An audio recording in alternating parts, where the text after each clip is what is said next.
Probably by this time all the relatives have gone home, all those who gathered together to celebrate the festival of the birth of Christ.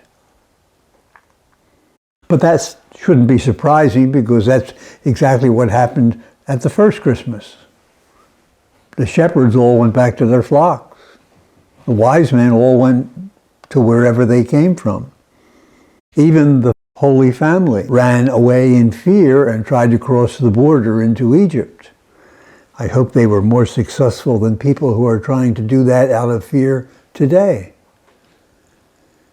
Everybody left the cave. It was deserted.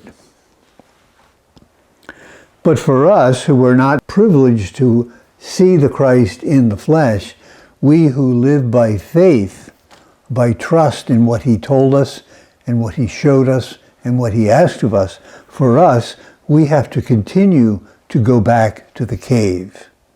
We have to go every day to the cave of our own hearts, where we can be confronted by this child, this infant, who had a life that was extremely difficult, demanded from those who chose to follow him once he had called them, equally demanding life.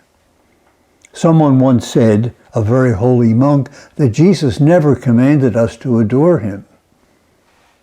He commanded us to obey him, to listen to what he had to say, and to live our lives exactly as he lived his, in service of other people and in love for everyone. That is why we have to continually go back to the cave of our heart, day in and day out, to meet the Christ there. And to, let's be honest, to wrestle with him, as Jacob did. Because meeting Christ often brings us in confrontation to the parts of our own lives which do not conform to his, and which do not carry on his message of loving peace and forgiveness and mercy to those around us, as he came to do for all people.